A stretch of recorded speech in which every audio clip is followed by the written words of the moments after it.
So walk us through, in terms of raising the first round, you guys are just a few weeks old, and the seed round ends up becoming a hot round, right? You end up raising a lot more than you thought you would.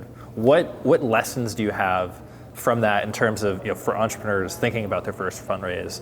What do you think triggered it to be a hot round? I have a few things coming to mind, but what are your thoughts? Well, at just a high level, I think we're like focusing on getting one person really on board, and I think for us with Freestyle Capital, Josh Felser, that was so great. Yeah, having him as a champion for it. Yeah, I mean, we went out looking to raise $700,000, and a bunch of people said no, and then Josh said, not only did he say yes and gave us a term sheet, he, God bless him, said, and I want to take the full 700. So we went from nothing's happening to the whole round is finished and we have a term sheet and we could sign and be done right now. So then the other investors that we had been talking to, as soon as we got a term sheet from one of the investors and we said, okay, we can close the round up, that's when they said, well, actually, we wanted to give you a term sheet too, and maybe instead of raising 700, you should raise $1 million or $1.5 million. And then we ended up, because more folks wanted to come in, we ended up going back to Freestyle and saying hey, we want to let in these other investors, and we still want you to lead, but let's up the round to $2 million instead of $700,000. And they were super supportive of that too, which was wonderful. Yeah. I think it was the right. I don't regret that for a second. That was the right choice because. And my bias as a co-founder, or as a founder and CEO, is raise the money because you can go through hard times and need the money, and you can also take some stronger bets and run some experiments and take a little more time. So I'm really glad we ended up raising more money as opposed to 700,000. Were there changes in the way you guys pitched yourselves over the course of that process that you think kind of changed from getting turned down all the time to people chasing after you? Totally. I can name a really clear one. What is it for you? I mean, it's so trite at this point, but be yourself. For me, I think I went into these investor conversations, the early ones, thinking I have to be some buttoned up business person, and then I remember.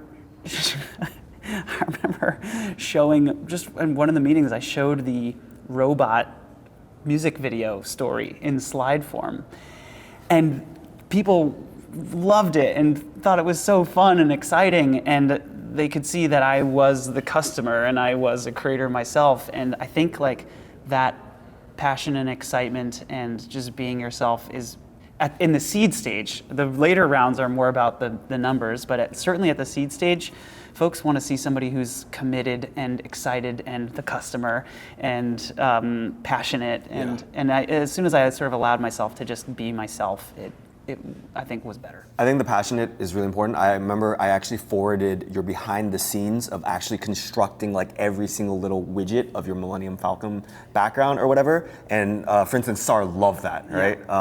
And a bunch of these other investors, just knowing that you're going to be dedicated into sort of building this out. I also think what's interesting that you alluded to around how everyone jumped in was the psychology aspect of other investors being on board. So I remember there was one particular investor that is quite famous in the seed stage and a bunch of companies, and so I really wanted to get them into our cap table. And so I sent out an email asking for a meeting. They sent back a rejection of the meeting, and in the rejection, it was a different company name copy-pasted into a set of reasoning that didn't apply to us whatsoever. And so I was okay, I wrote back, I'm oh, this must be a mistake, here are our numbers and we're doing well and we're excited. And the investor wrote back, oh, sorry about that, it's still not a fit for us. But then when we finally got these other investors on board, one of them asked us, hey, have you talked to this particular firm yet? Yeah, we talked to them, they weren't interested.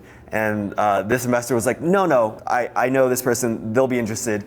Gave a call and we had a quick chat and they were in. So there's definitely this sort of network of investors are supporting each other and wanting to jump in when they know that their peers are in the round too. And so that was certainly something I think that was that we leveraged. Yeah, I'd also say having certain key people in was really helpful, like Alexis Ohanian. That's right. When we first talked with him, I don't know if you remember this. We were on Google Hangouts. Was our meeting with Alexis? I remember. I was so excited about the co-founder of Reddit, jumping. I was fanboying all over this. Yeah. and I was super nervous. Was this from a warm intro, or you just cold outreach? No, it was a warm intro. I forgot who gave us the introduction. I think we got connected to Gary. So we were on a Google Hangout with the co-founder of Reddit, and I was freaking nervous. I was freaking out too.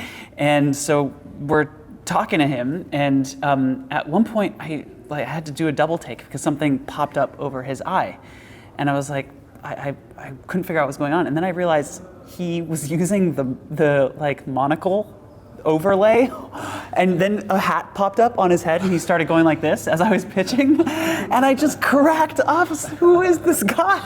Like we're like fundraising for $700,000, and he's dancing with a monocle over his eye. But again, it goes back to like being yourself. Like it turns out Patreon was his idea. He had thought of that and was so hyped to talk to us, and could see immediately that we were creators and wanted to just level with us. And so that meeting ended up going really, really well because we struck that. We were like, gosh, this is who we want on board. That's the kind of person that I think can be really helpful and believe in the mission. And he was fully on board. So certain key people, and then plus getting Alexis on led to other folks, and that really helps.